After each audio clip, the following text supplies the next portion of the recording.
Good evening and welcome to this week's last edition of Primetime News with me, Michael Madimba. In our top story tonight, the state has applied for the two separate Fishrot cases involving former Fisheries Minister Bernard Esau, former Justice Minister Saki Shangala, and 7 co-accused to be merged into one. Deputy Prosecutor General Ed Marundedze made the submission on Thursday during a case management conference in the Windhoek High Court, where the two former ministers and 7 co-accused made a second appearance on several charges emanating from the infamous Fishrot corruption scandal. Judge Christy Liebenberg postponed the matter to 12 July for a hearing on the possibility of merging the two cases, while the case management conference will continue on 17 June. The accused are remaining in custody. The reported genocide agreement reached between Germany and the Namibian government is a travesty of justice, a mockery of the highest order, and will be rejected with the contempt it deserves from the two affected communities. These were the words of National Unity Democratic Organization NUDO Secretary General Joseph Koandenge in a media statement he issued on Wednesday. He said that his office is reliably informed that the Namibian government is about to sign an agreement with the German government on the negotiation of genocide issues without the involvement of the affected communities. He said this raised critical questions about the genuineness of the exercise and the intended results thereof. When reached for comment on Thursday, Namibia's Special Envoy on the Namahero Genocide of 1904 to 1908, Zedngalerue, said they've rounded up the negotiations and will be handing over the report to the Cabinet Committee on Genocide on Thursday, and the government will then make an announcement once everything is finalized, because the public will not be kept in the dark. The Office of the Ombudsman on Thursday inaugurated a new regional office at Keetmanshoop in the Karas region. Officiating at the event, Karas Governor Aletha Frederick said, even though the Ombudsman today exists in over 150 countries and launched differently in every country, it has retained the conventional mandate of a public defender.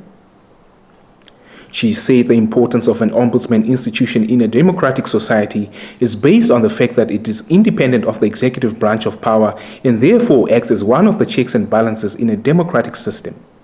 The Namibian Police Force Nampo and the Kavango West region have nabbed 5 people, including employees and the Ministry of Health and Social Services, for allegedly being part of a medical disability grant corruption scheme. The suspects, Gerut Shivambo, a cleaner at the Nankudu District Hospital, Ilisi Siteketa and Boniface Hangura, were arrested on Monday and appeared in the Kahenge Periodical Court on Wednesday after they allegedly solicited bribes for registering people who in some instances do not have any form of disability on the disability grant. The trio was granted bail of 3,000 Namibian dollars each. Stand by for your top roundup.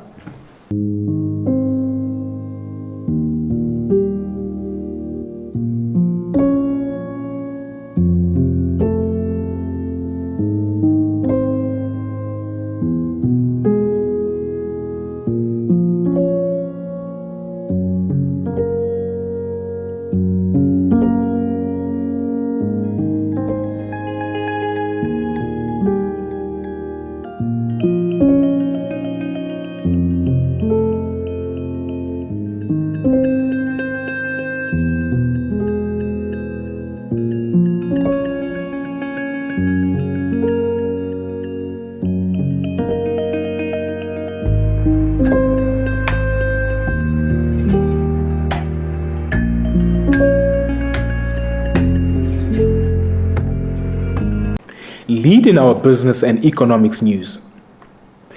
Employees from 5 different firms downed tools over salary increments, non-payment of salaries and overtime between January and March 2021. This is according to a performed activities report issued by the Ministry of Labour, Industrial Relations and Employment Creation for the last quarter of the 2020-2021 financial year as strategically planned in its annual plan. The 5 firms that undertook industrial action during the period under review include the employees of Namibia Broadcasting Corporation NBC, Shilimela Security Company, Otesa Construction Company, as well as employees of the Marco Fish and Pty Limited and the Namibia Fish Consumption Promotion. The report further mentioned that all the strikes were legal and employees went back to work after the end of the respective strikes.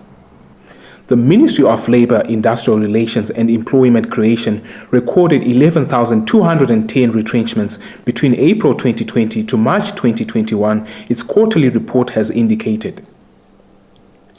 The report for January to March 2021, which was unveiled to NAMPA on Wednesday, highlighted that of the 11,210 retrenchments, 955 were recorded between January to March 2021.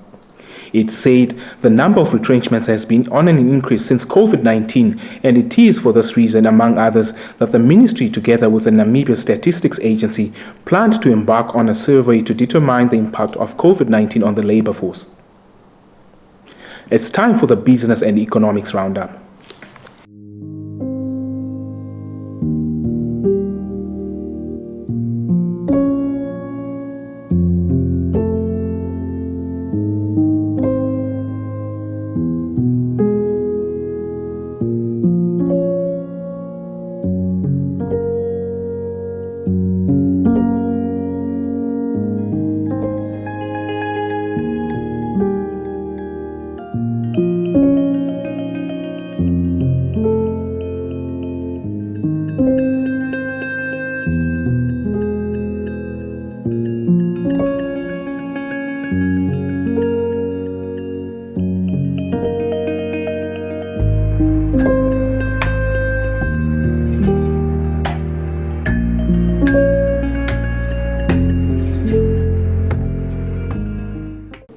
Now, a look into the world of sports.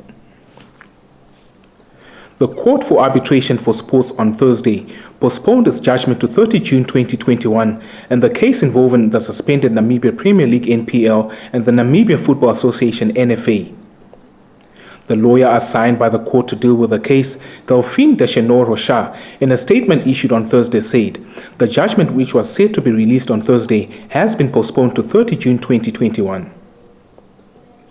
The NPL is seeking relief from the court after they were suspended as a member of the NFA following a lengthy fight between the two parties. The newly launched Epupa Councillor Chimutambo Kuoko football and netball tournament is set to kick off on Saturday at the Ochivero Sports Field in the Epupa constituency in the Kunene region. In an interview with NAMPA on Thursday, one of the tournament's organizers, Doc Chivinda, said they intend to make the event an annual one, thereby promoting and bringing sports closer to the marginalized communities in the Epupa constituency, where there has been a dearth in sports activities. He said the tournament is strictly for teams residing in the Epupa constituency, but will later on be expanded to allow all teams to enter. Your sports roundup is up next.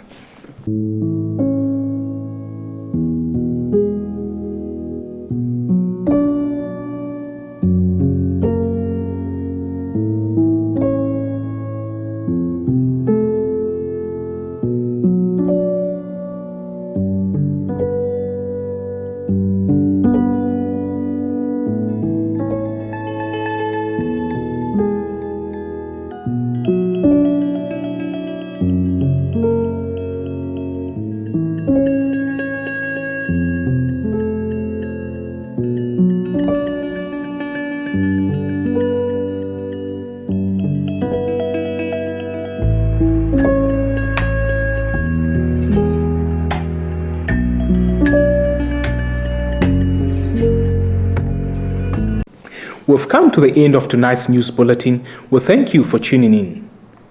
Give us a thumbs up and share. If you're new to this channel, please don't forget to subscribe. Also, click on the notifications bell to stay posted on the latest happenings locally and globally. From myself and the entire production team, have a fantastic weekend. Do catch us next week Monday for all your local and international news.